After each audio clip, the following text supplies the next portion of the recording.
गणाधिसेवितं कपीतजम्बूफलचारुभक्षरमास्तुतं शोकविनाशकारकं नमामि विघ्नेश्वरं पादपङ्कजम्। सूर्याशौर्यमथेन्दुरुच्च पदवीं सनमङ्गलं मङ्गलः सद्बुद्धिं च बुधो गुरोश्च गुरुताम् शुक्रं सुखं संसनि राहुर्बाहुबलं करोतु सततं केतुः कुलास्योन्नतिं नित्यं प्रीतिकरा भवन्तु मम ते सर्वे अनुकूलाः ग्रहाः। कृष्णाय वासुदेवाय हरे परमात्मने प्रणतक्लेशनाशाय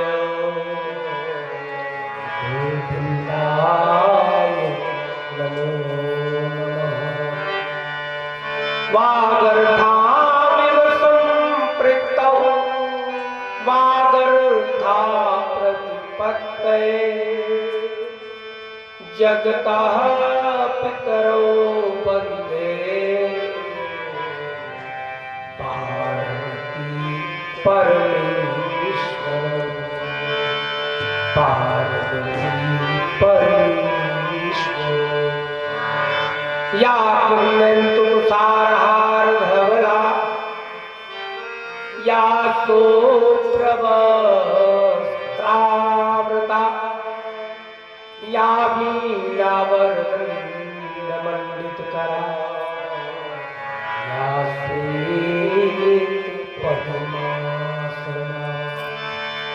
या ब्रह्माच्युतशङ्करौ प्रभृतगर देवैः सदा वन्दिता सा मां पातु सरस्वती भगवती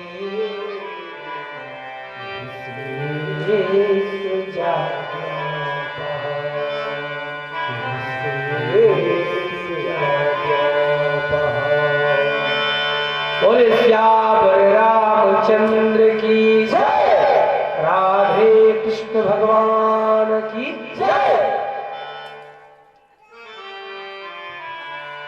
आइए भक्तवृंदो, आज कथा का पंचम दिवस और पांचवें दिन भी हम लोग एक बार पुनः भगवान शिव को जानने का प्रयास करें। और जिस दिन हम लोगों की इस जानने की प्रक्रिया, शिव को जानने की प्रक्रिया समाप्त हो जाएगी ना, उसी दिन परमात्मा का साक्षात्कार अर्थात परमात्मा की कृपा हो जाएगी। भक्तों, शिव सदैव कल्याण करता है। शिव के बगैर हमारा जीवन अधूरा है। शिव है तो सब कुछ है।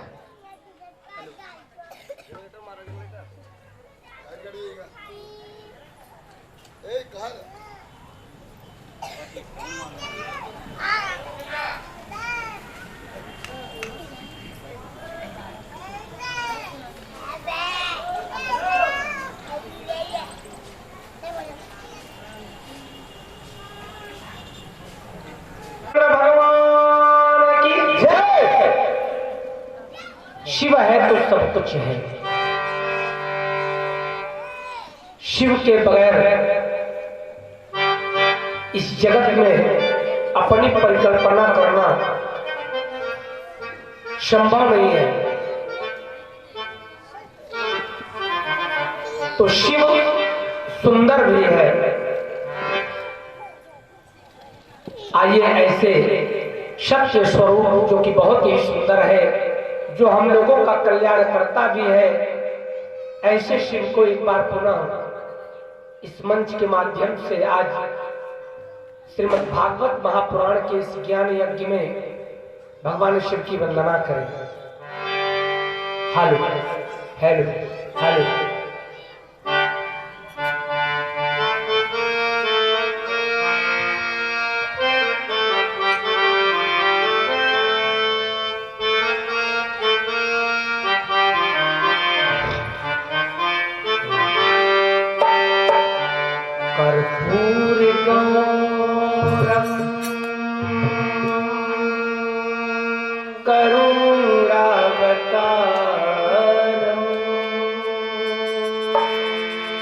संसार सारम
भक्तों,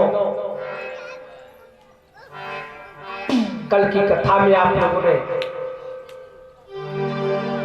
एक नहीं दो अवतारों की कथा को श्रवण किया। त्रेता इष्ट मर्यादा पुरुषोत्तम राम जी के वंशज की कथा कल हमने आप लोगों के बीच में,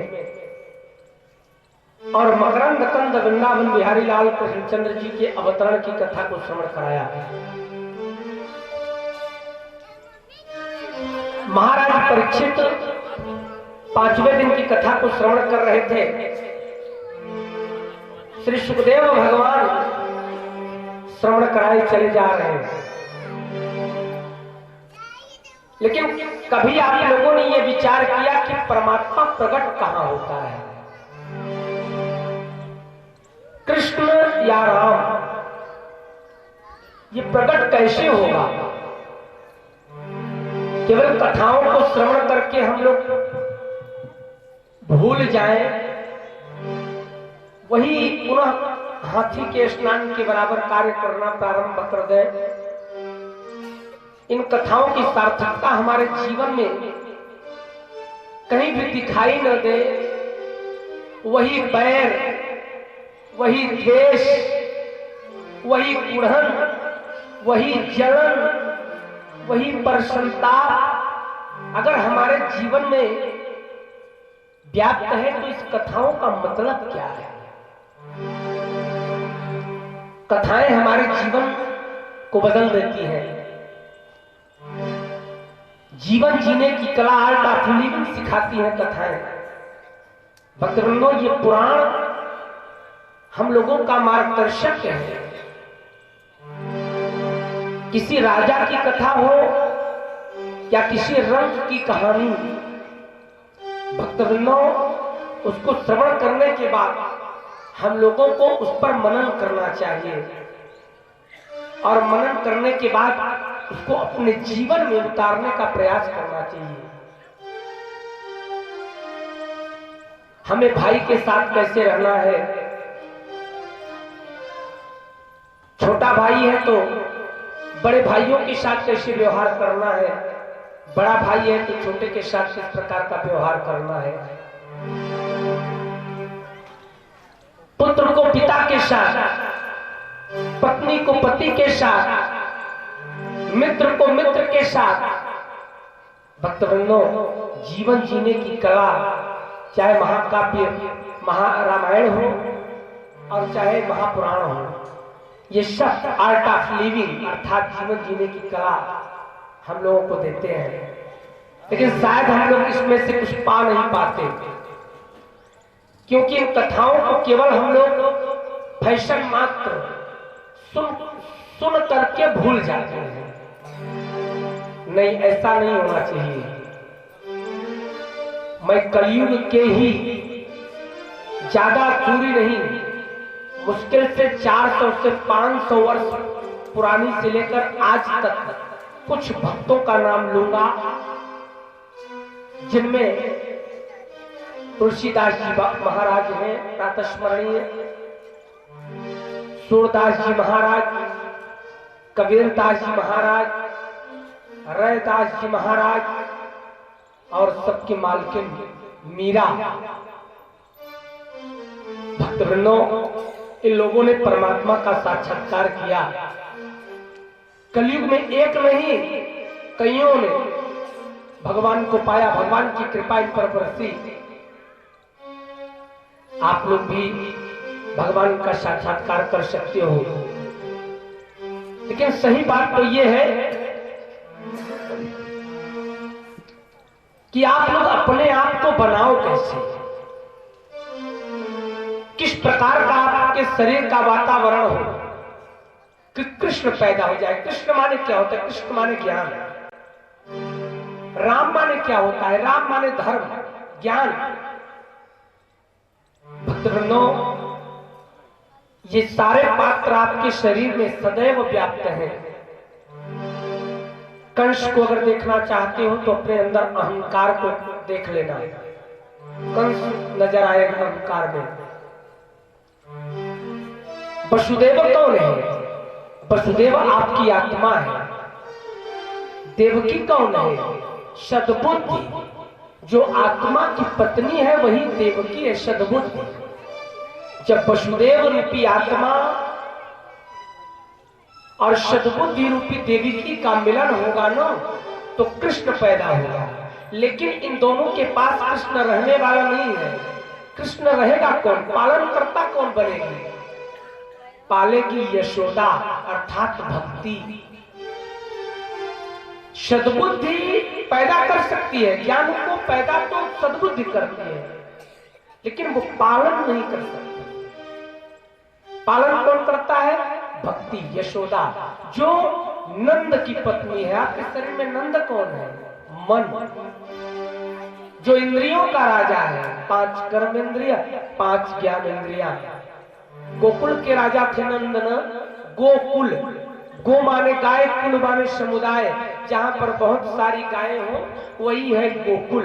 यही आप लोग जितने कथाकार आएंगे ना, यही अर्थ बता के आप लोगों को भ्रम में डाल के चले जाएंगे, और आप लोग भी मस्त रहोगे कि वाह क्या कथा सुनाई गोकुल की। नहीं, गो माने इंद्रिय, कुल माने समुदाय, जहां पर ढेर सारी इंद्रियों का समुदाय हो, अर्थात 5 कर्म इंद्रिय, 5 ज्ञान इंद्रिया।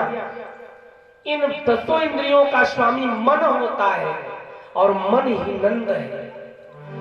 और नंद की पत्नी यशोदा अर्थात भक्ति है। जब मन कहता है तब भक्ति करती है। भक्ति वही करती है जो मन कहता है। आप अपने आप में खोजना, जो मैं बातें कर रहा हूं बड़ी सहज रूप में आप सोचोगे जाकर अपने घर पर आराम से। भक्तों, तो आज सारी बातों को आपके सामने मैं रखने जा रहा हूं। आपके शरीर में कृष्ण पैदा करा करके रहूंगा, लेकिन आपको उसी तरह बनना पड़ेगा। अगर बन जाओ तो कन्हैया आपके ही अंदर पैदा हो जाएगा। केवल अनुभूति की बात है। परमात्मा, हवा को किसी ने देखा है क्या? बगैर हवा के जिया नहीं जा सकता, लेकिन हवा को किसी ने देखा है? अगर मैं बताऊं हवा का रंग बताओ, कोई बता सकता है? नहीं बता सकता। लेकिन यह भी तय है कि हवा के बगैर जीवन संभव नहीं है। हवा अनुभव की चीज है। अनुभव, हवा है तो जीवन है। ऐसे ही परमात्मा इस जगत में हवा की भांति व्याप्त है। आप अनुभव करो, परमात्मा को जानो, अनुभव करो। वो सदैव आपके साथ है, कभी पिता के रूप में, कभी माँ के रूप में, कभी पत्नी के रूप में, कभी पुत्र के रूप में, कभी मित्र के रूप में। परमात्मा है, और सबसे ज्यादा तो सद्गुरु के रूप में। बोले सद्गुरुदेव भगवान की जय।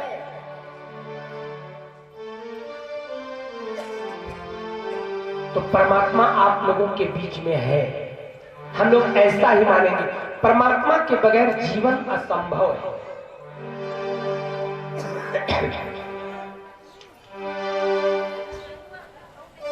जिस समय भगवान पैदा होते हैं, कल समयाभाव के कारण भगवान को प्राकट्य करा दिया गया, पैदा हो गए भगवान।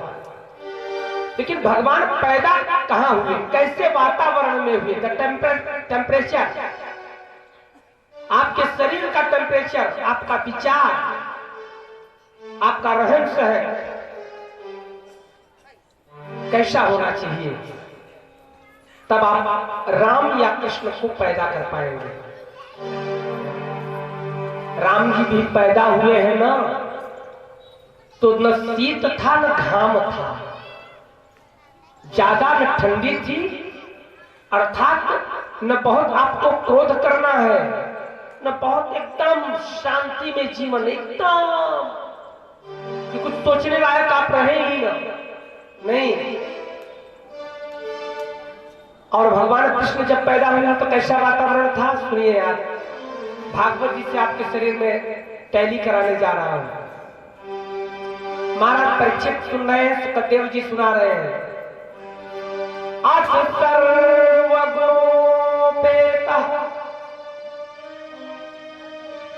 कालः परम शोभनः यर्हो वाजन जन्म रक्षः शांत रक्ष ग्रह तारकम। भक्तों,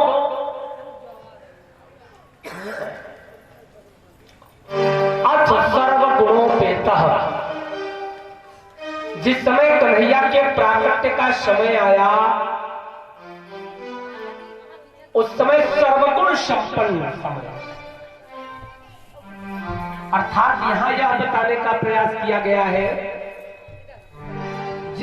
जो सर्वगुण संपन्न रहेगा वही कन्हैया को पैदा कर सकता है, और वही व्यक्ति के अंदर कन्हैया पैदा होने वाला नहीं है।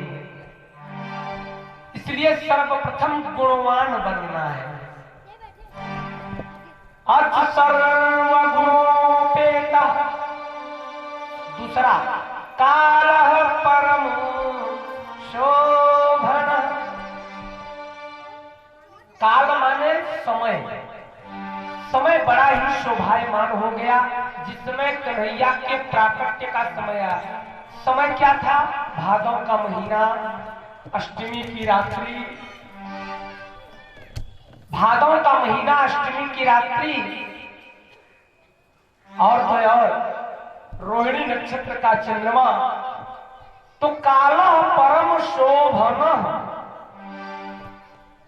समय बड़ा ही शोभायमान हो गया। अच्छा, यहां काल माने समय भी होता है और काल माने मृत्यु। जो मृत्यु से भयभीत न हो वही परमात्मा को प्रकट कर सकता है, और जो मृत्यु से, क्या वो मृत्यु से भयभीत हुई, डरी? नहीं डरी। तो क्या हुआ? परमात्मा का साक्षात्कार किया, कन्हैया का दर्शन कर लिया। जो उसने कहा वही कन्हैया ने किया। तो ये है यहां पर जो लिख रहे हैं, या सुखदेव जी कह रहे हैं कि कालः परम शोभन, जो मृत्यु को अंगीकार कर ले, अर्थात मृत्यु से भयभीत न हो, वही परमात्मा का साक्षात्कार कर सकता है। अगर केदारनाथ की आपदा से आप लोग डर जाएंगे, कोई केदारनाथ की यात्रा नहीं करेगा तो केदारनाथ बाबा का दर्शन कैसे करोगे? अब गौहनिया में तो केदारनाथ बाबा आकर दर्शन देने वाले हैं नहीं, है कि नहीं? बाबा केदारनाथ के लिए तो आपको जाना ही पड़ेगा, उत्तराखंड की उस दुर्गम पहाड़ियों में। तो कुल मिलाकर यहाँ क्या कर रहे हैं? ए भैया, एक काम किया करो, बाद में आती हो तो चुपचाप बैठ जाओ, हल्ला मत मचाओ।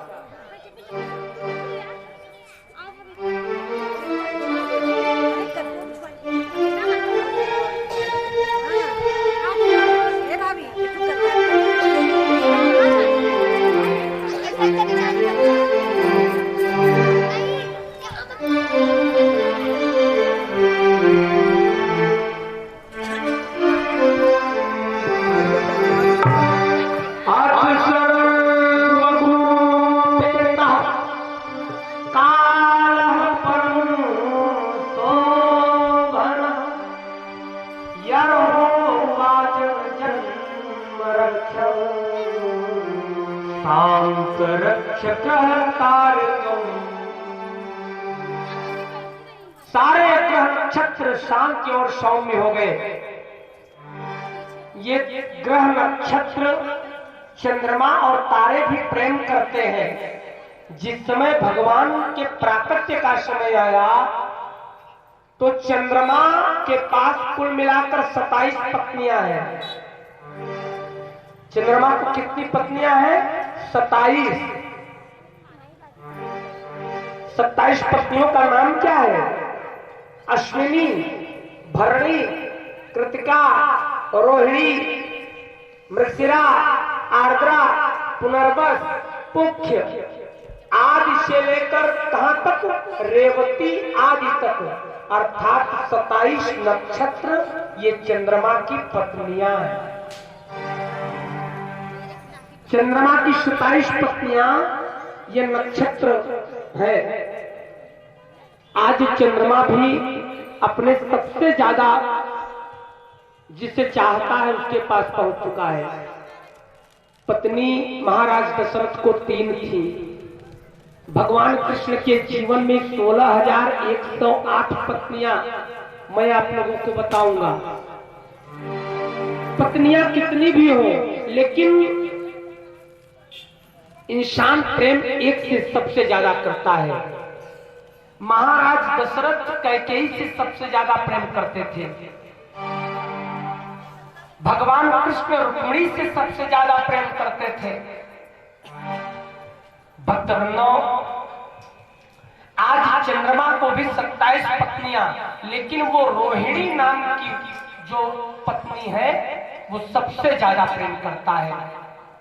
आज जब भगवान की प्राकट्य का समय आया ना, तो रोहिणी के पास जाकर बैठ गया।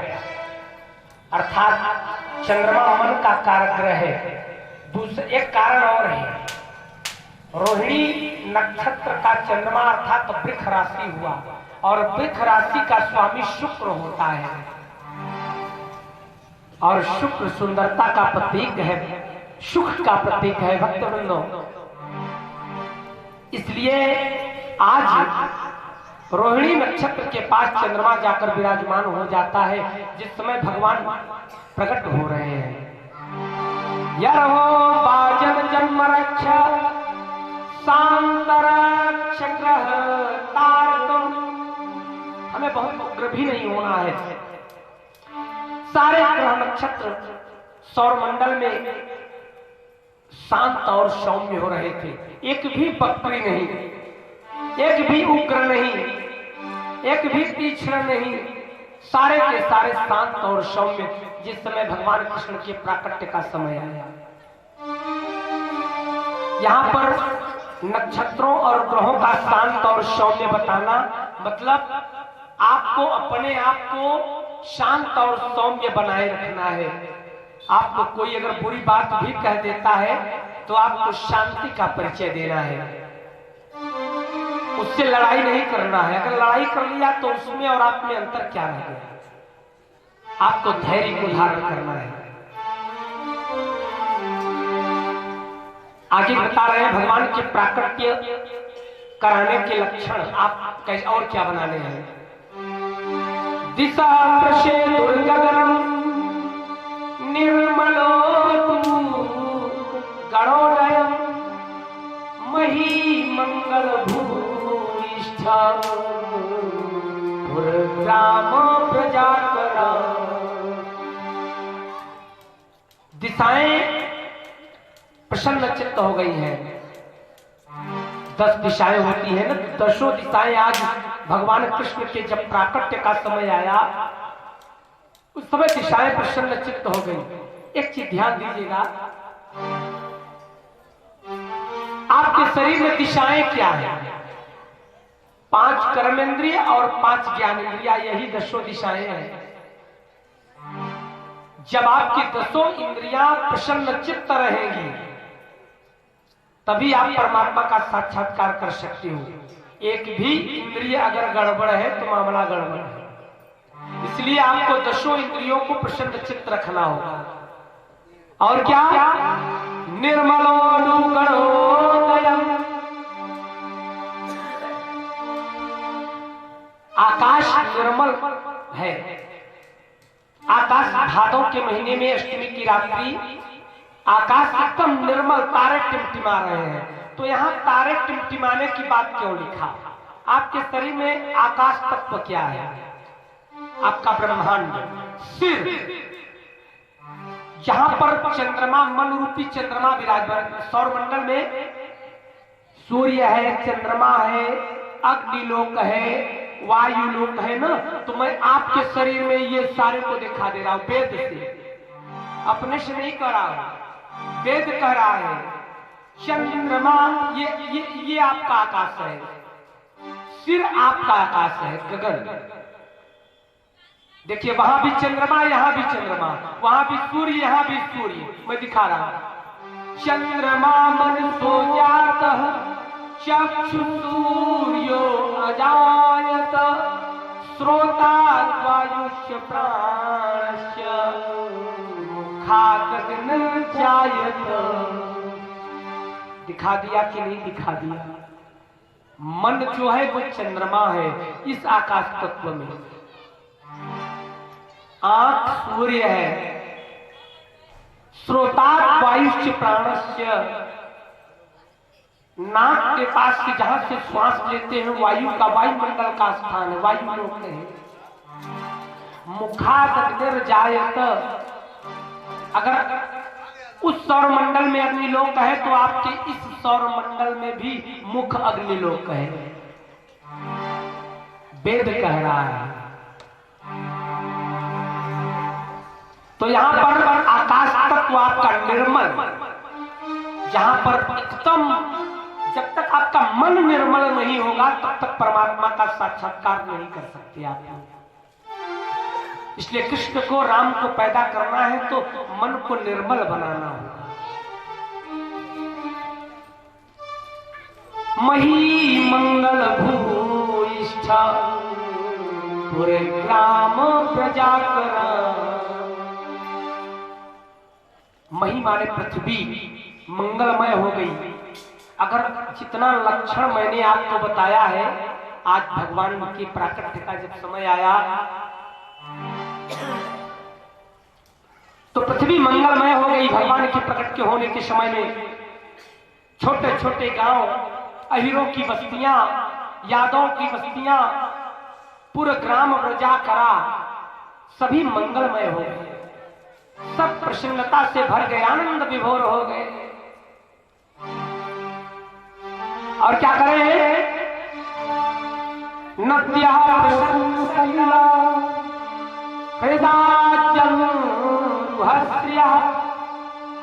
विजालिकुल सन्नादस तब कामराज। भक्तवृंदों, भगवान के जब प्राकट्य होने का समय आया ना, भादों के महीने में कभी आप लोगों ने सुना है कि नदी एकदम साफ है? अब आपके बगल में कौन सी नदी है? इधर तो नदी नहीं समझ में आ रही है। यमुना है, दूर है थोड़ा, लेकिन यमुना को देखना, गंगा देखना, टॉस देखना, भादों के महीने में एकदम गंदा जल रहता है। लेकिन आश्चर्य देखिए, लिख रहे हैं नद्या प्रसन्न सलिला, नदियों का जल प्रसन्न एकदम साफ है, स्वच्छ है। हृदय जल रुहा श्रिय, और तो और सरोवरों में कमल खिला हुआ है। कमल कब खिलता है? सूर्य के प्रकाश से, दिन के उजाले में। लेकिन अर्धरात्रि में चंद्रमा भी नहीं है, क्योंकि अष्टमी की रात्रि, तो चंद्रोदय भी नहीं हुआ है, तो कमल कैसे खिल उठा? तो यहां पर नदियों का भाव क्या? नदियां क्या? नदियां आपके शरीर में जो रक्त नलिकाएं हैं, रक्त नलिकाएं, वही नदियां हैं। अर्थात प्राणायाम इत्यादि करके आपको अपनी नलिकाओं को शुद्ध रखना है। अगर नाड़ी शुद्धि नहीं है आपकी, एक भी नाड़ी आपकी पीड़ित है, तब तो आप निश्चित रूप से परमात्मा का साक्षात्कार नहीं कर सकते। नारियों को शुद्ध रखना होगा, नदियों की तरह। नद्या प्रसन्न सलिला हता जल भस्त्रिय। सरोवर में कमल खिल उठा, तो सरोवर में कमल खिलने का मतलब, हृदय माने हृदय में, हृदय रूपी सरोवर में भक्ति रूपी कमल जब खिलेगा तब ज्ञान रूपी पुत्र उस भक्ति में उत्पन्न हो जाएगा। द्विजालिकुल सन्नादस तब कापन राज्य।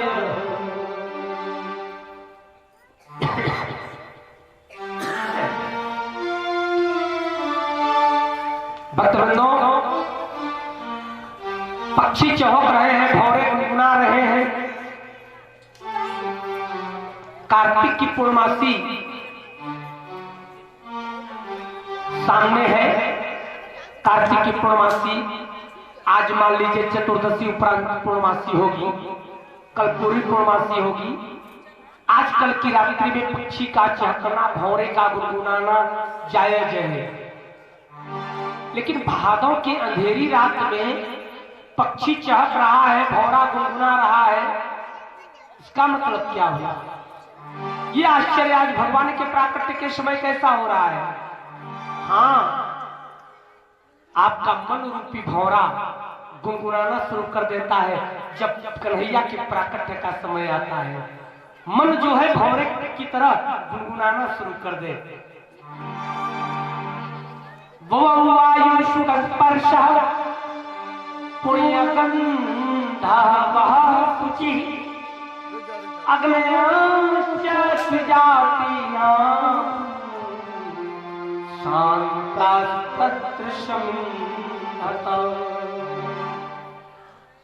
भगवान के प्राकट्य के समय 3 प्रकार के वायु का वर्णन किया गया। जिस समय भादों अष्टमी की रात रोहिणी नक्षत्र 12 बज रहे थे, उस समय 3 प्रकार की वायु, 3 प्रकार की हवा बह रही है। पहली शीतल, मंद और सुगंध। 3 प्रकार की शीतल, मंद और सुगंध। आंधी की तरफ वायु नहीं बह रहा है, शीतल, मंद, सुगंध 3 प्रकार की वायु का वर्णन किया।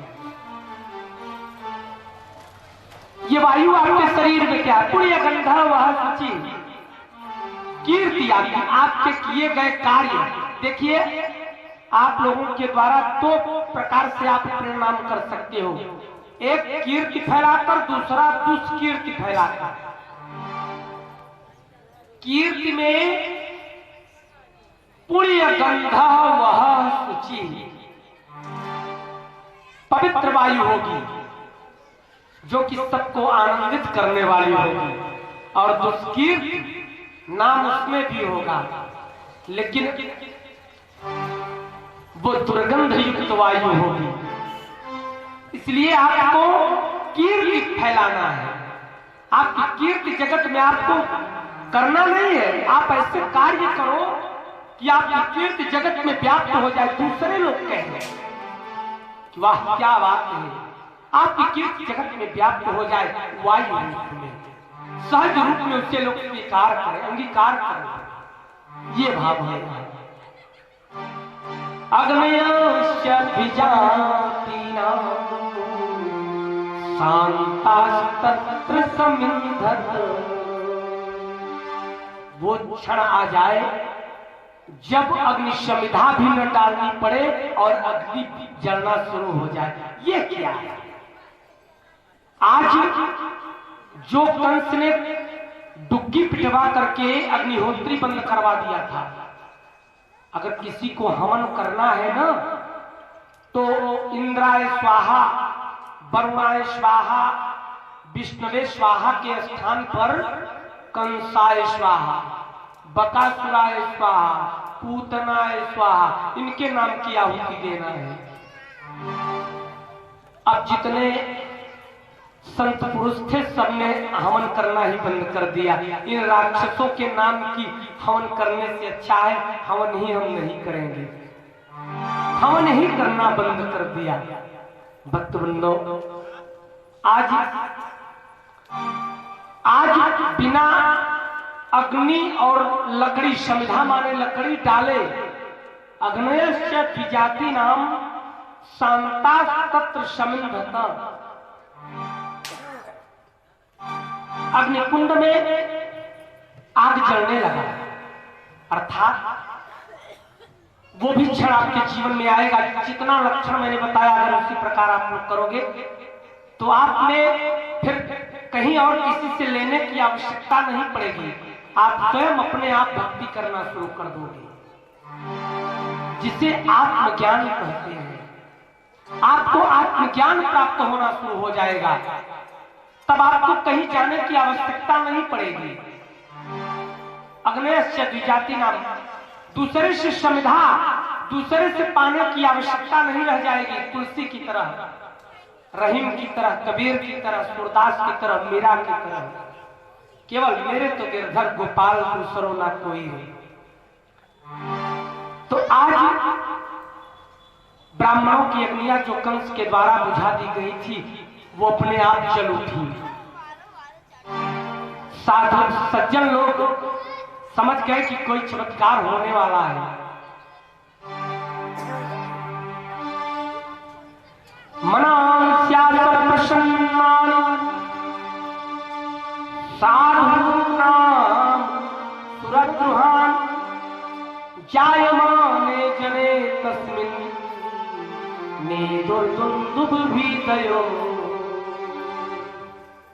संत पुरुषों के मन में बात आ गई कि अब असुरों का खात्मा होने वाला है। ऐसे लक्षण जब आ जाते हैं, आसुरी प्रवृत्तियां समाप्त होने वाली हैं, उनका मन सहसा से प्रसन्नता से भर गया। मनांस्यासं प्रसन्नानि, मन से वो प्रसन्न हो गए, प्रसन्न चित्त हो गए, आनंद विभोर हो गए।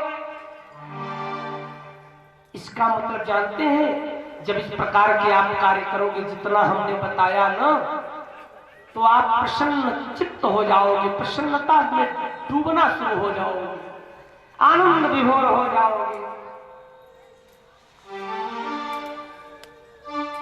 भगवान जिस समय पैदा होने को हुए, उसमें देवताओं की दुदुम्बियां अपने आप बजने लगी।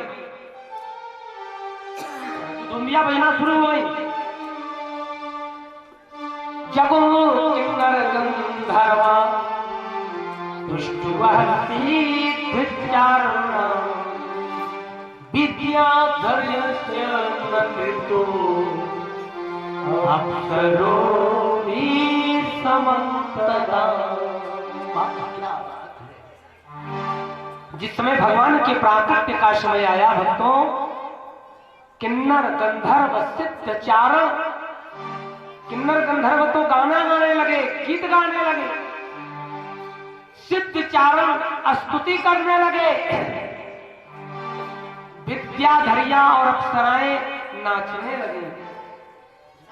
विद्याधरियां और अप्सराएं नाचना शुरू कर दी। और देवता लोग फूलों की वर्षा प्रारंभ कर दिए। कैसे? मोचोर्मुयो देवा सुमना मुदान्वितंत अमन्नम मन्नम जलधरा जगर जगर। देवता लोग फूलों की वर्षा शुरू कर दिया और बादलों से नहीं रह गया। अभी निर्मल आकाश में तारे टिमटिमा रहे थे। अब हेलो, कम नहीं करना, हेलो।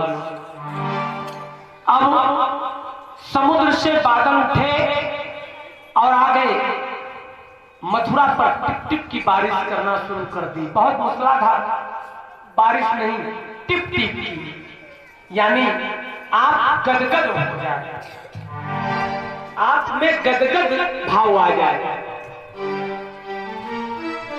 तो गदगद कैसे होने के बाद क्या सुर निकलता है जानते हैं?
चंद्र भगवान की जय। भक्तवृंदों, भगवान के प्राकट्य का समय अर्धरात्रि भगवान प्रकट हो रहे हैं किस किस रूप में? अर्धरात्रि के समय में जैसे पूर्णमासी का चंद्रमा 16 कलाओं से पूर्ण चंद्रमा उदय होता है, उसी प्रकार आज कन्हैया पैदा हो रहा है। रूप कैसा है भगवान का? तो हेलो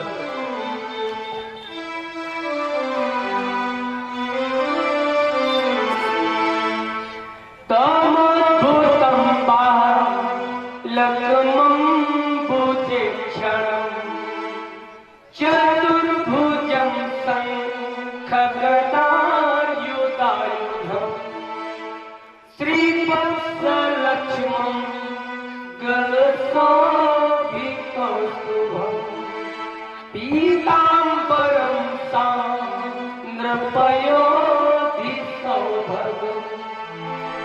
आज कन्हैया किस रूप में आया?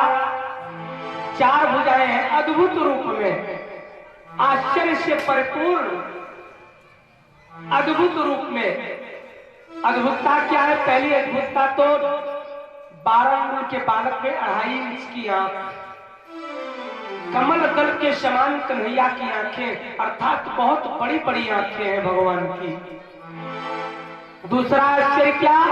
चतुर्भुजं शङ्खगदायुधायुधं। 4 भुजाएं हैं कन्हैया को, और चारों भुजाओं में आयुध से परिपूर्ण शंख, चक्र, गदा और पद्म को धारण किया हुआ है। भक्तवृंदों, चारों भुजाओं में शंख, चक्र, गदा और पद्म, मानो कोई योद्धा आ गया हो।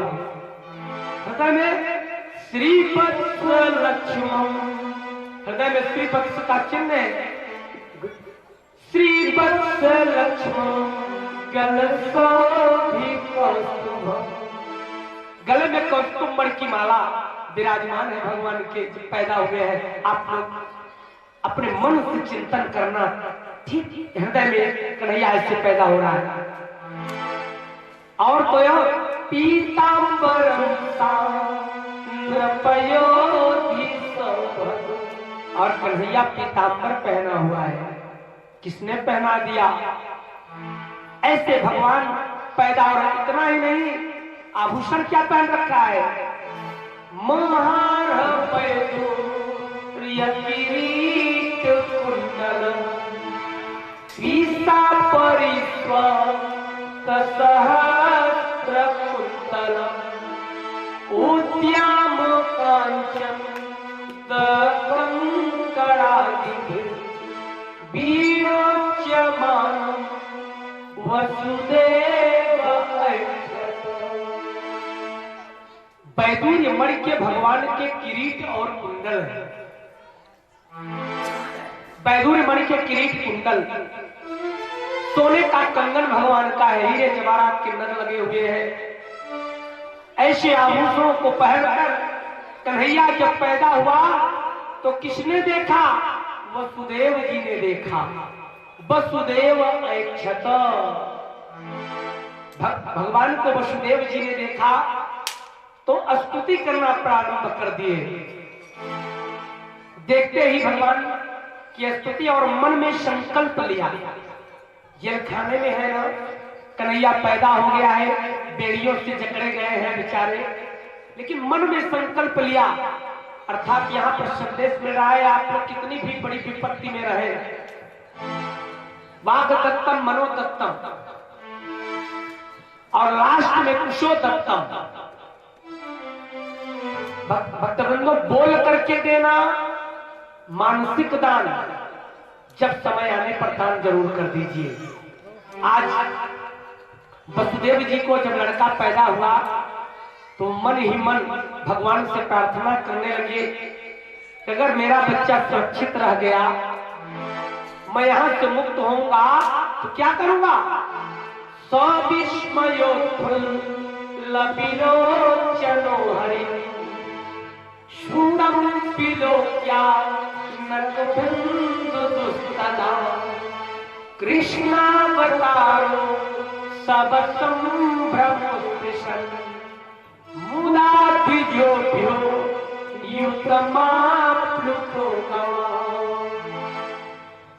मैं यहां से जब मुक्त होऊंगा, मैं यहां से छूटूंगा, मेरा बच्चा अगर सुरक्षित रहा तो मैं 10,000 गायों के सींगों में सोना मिलवा कर ब्राह्मणों को दान कर दूंगा। भगवान कृष्ण के अवतरण के प्रसन्नता में अपने पुत्र की जन्मोत्सव की खुशी में मैं गोदान करूंगा, और ऐसे नहीं गायों के सींगों में सोना जड़वा कर दान करूंगा। ऐसा संकल्प लेते हैं वसुदेव जी। उसी समय भगवान का दर्शन कर वसुदेव जी बड़े प्रेम के साथ कन्हैया की स्तुति करते हैं, क्योंकि भगवान ब्रह्म रूप में आए हुए हैं, आश्चर्य रूप में, 4 भुजाधारी, शंख चक्र गदा पद्म। अब बताइए, अगर किसी के यहाँ ऐसा बालक पैदा हो जाए तो क्या करेगा? पूजा नहीं करेगा तो क्या करेगा? वसुदेव जी भी वही कर रहे हैं, स्तुति कर रहे हैं। विदितोऽसि भवान् साक्षात् पुरुषः प्रकृते परः केवलानुभवानंद स्वरूपः सर्वबुद्धदृक्।